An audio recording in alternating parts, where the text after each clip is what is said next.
Hello everybody, welcome to Hollywood Bets Grable on this Sunday. Hopefully all good in your corner. The Sunday afternoon, we're on the turf track. There are 10 races. We're starting up with race number 2, the opening leg of the Bipot. Len Mayhew's on the line. He's going to take us through it and give us some sort of idea as what the day holds. Hopefully all will be good. In terms of race number 2, it is a maiden plate. It's over 1,000 meters, and as you know, when it comes to Hollywood Bets Grable, a draw is always imperative. No scratchings as far as I'm aware. On this Friday morning, nothing has been reported. And the favourite here is number 8 on the card, Bombardier Boy, who's priced up at 2-1 to win it. The 3, Senor Resfrio, is at 9-2. Number 4, Mystic Dancer, is 9-2. And number 9 on the card, Mfetu, is also at 9-2. It's 11-2 about the 7, Amber Alert, and that's about it. There's been a little bit of money, I might as well tell you, for 2 Gorgeous Bomb and 6 Life on the Tides. They're both shortened from 13-1 to 11-1. So just make a note of it. 2 and 6, there's some interest in those. Morning, Len. Good morning, Clyde. How are you doing? Good, all good, thank you. Let's get a Bipot together and get some money. Right, let's hope we can do that. Clyde, the first leg of the Bipot, it looks to be it could be a bit of a tricky start here, with quite a few runners capable of improvement. The 8-horse Bombardier Boy and Mfetu, both disappointed as odds-on favourites last time.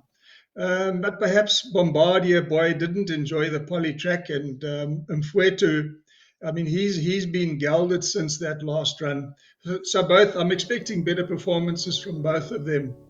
However, there are others in the race that come into the reckoning.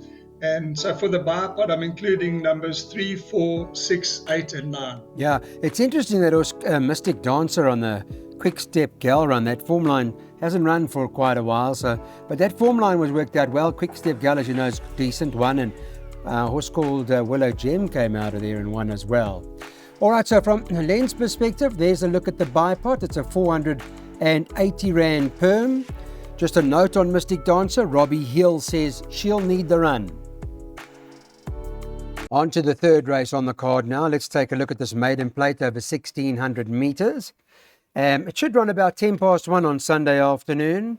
Let's quickly have a look at the latest in terms of the market with race number 3. And Betway's early look, number 7, Annie Song, has been priced up at 22-10. Second choice, number 6, Cool Wind, is trading at 5-1. There are quite a few there. The 8, Lemon Time, also priced up at 5-1. 7-1 about number 3, Aurelian. And 8-1 about number 1, She's a Rocket. It's 10s and better, the balance. It wasn't a bad run from Annie Song last time, Lenny. She obviously needed that run. I would imagine she's going to come on quite a bit from that. Yes, Clyde. It was actually a very good run. You know, she was running on strongly at the end, and it was her first run since February. So she's going to love the extra 200 meters here. And for me, she's a banker. I think she's probably, for me, the best bet on the card. Okay, well, that's good news. Annie Song is our best bet on the card. She's currently 22-10. We've got a PA in bankering her. We've got a banker later on, right at the back. Well, the last leg of the PA anyway. We are also bankering that horse Wild Justice, who does appear to be above average. That PA cost 144. Pick 6 time, let's get them on. Race number 4 is a D Stakes, and it's run over the 1,600 metres, being a stakes race. Note that in terms of the weights, number 8 on the card, Sacred Lily, she appears to come in best, but she's a 7-year-old mare. She's current form is not great at all. Let's take a look at the market and see what we're doing here from this perspective. Number 6, Gorgeous Dude, is the favourite. He's been priced up at 28-10. Now, they have backed him because he opened up at 4-1. That was the opening price, or thereabouts, maybe even bigger. But those that fancy him have taken the price already about number 6, Gorgeous Dude, on Friday. 3, Global Movement, is 7-2. Number 10, Sail to the Moon. Some interest in that, has shortened from 11-2 into 5-1. Number 10, Sail to the Moon. Number 2, Lulu the Legend, is trading at 7.5 to 1 as we speak. And then you can get 10 to 1 about number 11 on the card. It's 12s and better, the balance. Some interesting, gorgeous dude already. Lenny, where do you stand? Clyde, yes, I'm in agreement with that. Gorgeous dude. He's knocking on the door, and he looks to have a good chance to score his third career win on Sunday. So I'll make him the one to beat. Global Movement, he seldom runs a bad race, and he should be in the shake-up. But for the pick six, I suggest including a few others. I've gone there with 1, 2, 3, 6, and the 10. Okay, those are the runners we're including in our first leg. We are bankering again. At the back, we're going to be depending on that horse, Wild Justice, because he does look to be the right horse in the race. And that perm will cost 224 Rand for 10%. Race 5 is a Class 4. It's a handicap now. It's a 1,900 metres. There's a comment from one of the trainers, Mr. Masawi for number 10, High Q, says that he will need the run. So that's the update from trainer comments perspectives with regards to the market for this particular race. Number 11 on the card, Continental Express, is the favourite. He's won his last 2. He's been in good form, and he is at 3 to 1. Number 4, Spectacular, is 4 to 1. Number 1, The Wolf, is at 11 to 2. There was interest in him. He was 8 to 1, The Wolf. Someone's taken the 8 to 1 about him. And number 9, Rodriguez, is also shortened from 8 to 1 into 13 to 2. And then you can get 7 to 1 about number 3, Papa C, and 10 to 1, number 5, Ricardo. That's the market. Tough race. It's probable that we're going to get an upset here. You got field, haven't you? You'll be hoping for a big one, I'd imagine. Clyde, no, not quite the field. I would like to have the field because it does look such an open race, but I've left out a couple of runners. The obvious choice is the obvious horse on form is the 11 Continental Express, but it's started a bit more tough for him, and I'm not as confident about his chances as I was last time. He comes back in trip from 2,400 meters down, which his last 2 wins have been over, and he's now going over the 1,900. And also, just to add to that, he's not got the best of draws. He's drawn out at 11. Okay, that's true. So the draw's a bit of a worry as well. So you're going horses, right? I mean, there's your jackpot on screen at the moment, Lenny. The next race, you're making it a match race. Is that correct? We'll talk about it in a minute, I guess. But Len's going in the following leg, just the 5 and 10 in the second leg of the pot.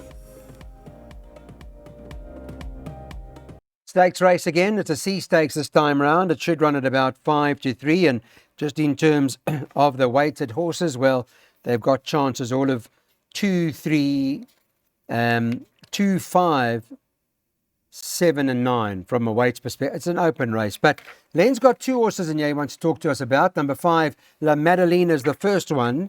She's priced up at 3 to 1. She was 6 to 1, so they've backed her already for the Gareth van Zyl stable. Muzieni is going to ride her now. I think he's ridden her once before. 3, Lady of Our Fate, or Our Lady Fate, is priced up at 7 to 2. Number 2, Princess Palace, is 9 to 2. Number 8, Radu, is at 11 to 2. And number 10, Pink Diamond, is priced up at 7 to 1. It's 12 to 1 and better, the balance. You were going 2 horses, just 5 and 10. That's correct, eh? Yes, Clyde. We've got to go light in certain races, and I've elected to go light here. This 7-year-old mare, Pink Diamond, she's a bit of an enigma. I mean, she's found a new lease of life at 7 years old. Her last run, she had all the odds stacked against her, badly drawn. And she raced wide. She was at the back of the field. She circled the field coming for home and still won going away. I was very impressed with this run. The negative is, but I mean, it didn't seem to affect her last time. So I really do think she's a big runner. La Madalena to me is the danger because I do she'll appreciate this longer trip. So I've just gone along with the 2 of them, 5 and 10, Clyde. Fair enough. Got them both in. Thanks for that, Lenny. We'll use them in our swingers as well. And the 6th race runs at 5 to 3. Okay, welcome back, everybody. Let's go on to race number 7 now. It's a class 4 over the 1400 meters. It is a handicap as you know it, and there are 14 of them that are going to the gate. Friday morning, we never had any changes or scratchings or anything like that. Now, the Friday morning market has got Lion's Eye as the favourite, and that is currently at 4-1. That's number 5 on the card. It's 4-1 the field, basically. Number 10, Dapper, is the second choice at 9-2. There was a bit of nibble about Dapper. He opened at 5-1, so somebody was interested in him. And someone's also interested in number 4, Treaty of Paris, who opened up at 7.5-1, is now trading at 6-1. So someone's interested in the Michael Miller's runner. And then number 13, who is White Seahorse, is currently priced up at 7s. There is one worth, or maybe two more worth mentioning to you, Len. They've backed 7 Winter Waves already, who was 16-1, is now 8-1. And they backed the 11 as well, Town Crier, who was also 16-1, is now currently at 11-1. So 2 outsiders, but there's some interest in both. Clyde, for me, this is probably the most difficult race on the card. Look, my first choice is the 10 horse Dapper, who's holding form well, and he deserves another win. But he's not, however, favorably drawn, so it's not going to be easy for him. Thunderbird ran a good race after a 3-month break, and he should strip fitter on Sunday, but still has to find a few lengths on Dapper. But there's a host of others that can win, Clyde, so I've loaded up, and in fact, I've put field in the jackpots and pick sixes. Okay, fair enough. There's the next jackpot opportunity for everybody to have a look at. Field now by 1 and 4, by 3 and 6, and then right at the back 5, 6, 8 and 9.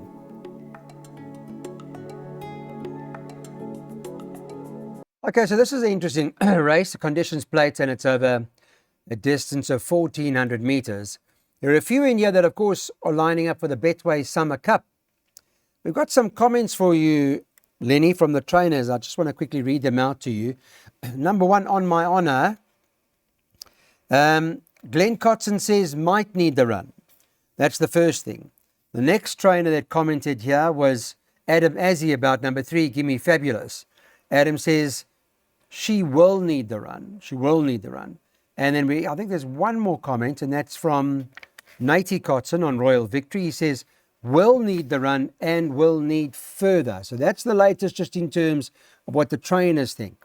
Now the public or the market are thinking this. Number 4, See It Again favourite, has shortened in the betting, is now 18-10. 1, On My Honor, has also shortened in the betting, is 5-2. 8, Royal Victory, also shortened in the betting, is now 4-1. And someone's taken the 12-1 about number 3, Gimme Fabulous, and has shortened her into 5-1.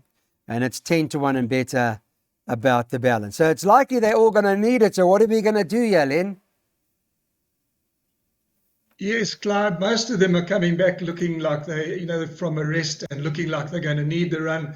But, I've narrowed it down to 2 horses, On My Honor and See It Again.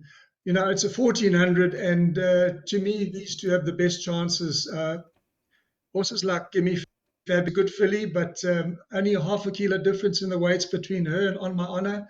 And then Royal Victory, Madison Valley, yes, they're also class horses, but for me, the 1,500 is going to catch them out. So for me, the 2 horses, On My Honor and See It Again, with the preference for On My Honor, because he's in receipt of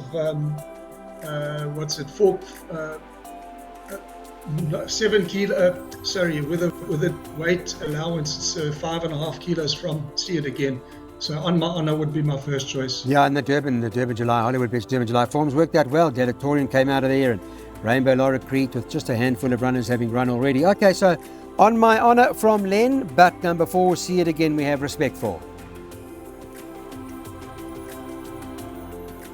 Final leg of the pick 6 now. It's a B stakes, and it's run over 1,200 meters. In a stakes race, you have a look at the weighted column, and Hirakomi Boki, she's slightly best in. She obviously has got the claim as well of Rachel's 1.5, which will help her chances, I'd imagine. From a market perspective, in this 9th race, Betway have got number 6, Wild Justice, as the favourite. He's currently priced up at 5-2. He's had 2 starts today, 2 wins. He's been very impressive, and it may well be that he can win again. 3 Super Fast is 5-1. 2 Icy Blast is currently trading at 11-2. Number 8 on the card, Mapaka, is currently priced up at 13-2. And number 5, Tara Star, at 15-2. Hirkomi Boki, if you just want to know, is currently priced up at 12-1. But I know you're quite big on Wild Justice here, Len. Clyde, one can't fault. He's beaten today at a 2, and I think he could make it 3 in a row. There's no telling how good he is at this stage. But the one that could trouble him, I know, look, because of costs of the pick 6, is expected to bank a Wild Justice. But the one that could trouble him is the 3 or Super Fast, because he absolutely loves that course, and he's going to be at those gates, and only 52 back.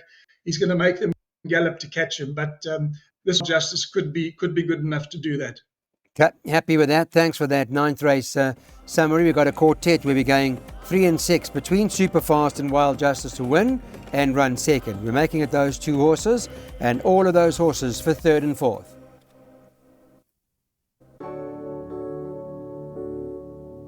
Tenth and finals, the D Stakes over 1,200 metres. Number 7, Ruby Claire's best in over here in the stakes particular event for Louis Goosen. The happy taking the 4 kilos off of her back. Now 8, Fate of Fortune's the favourite for Alison Wright and Rachel Venica. They've backed this horse. It was 5-1, is now 7-2 in the 10th and final. Number 6 on the card, Catavar, second choice at 5-1. Number 9, Navajo Dancer, is trading at 5-1. 12, Double Olympic, is priced up at 11-2. And number 5, Yanakis. Disappointing run last time from him. I'm sure they'll be hoping that he runs a better race. He's at 7-1. It's 8-1 and better, the balance. I did mention Ruby Claire to you because she's the best horse in terms of the stakes race from a weights perspective. Someone's taken some of the 15-1 about Ruby Claire, and she's now a 14-1 as we speak. Solid money for Alison Wright's horse here, Len. Yes, Clyde. That's he doesn't meet Mr. Fields here, with all due respect, and to me he looks the one to beat. I know he has quite a weight to carry, 63, but he gets the 1.5 claiming, comes into 61.5, and he only went down under a length to the promising Cognac last day, so I feel that's good enough to win in a race of this caliber. If you go past him, there's quite a few. There's Navajo Dancer. That ran a good race last time. He needed the run, so he can improve. But then after that, it's wide open. So I think Fate of Fortune will take it. Okay, we're double floating the 8 and the 9 here. Fate of Fortune, Navajo Dancer, with the field at the back. That's a trifecta double floater, by the way. That cost 60 Rand. Thanks for watching, everyone. Hope you had a good Sunday. We look forward to catching up with you during the week. No racing Monday, Tuesday. We're back on Wednesday.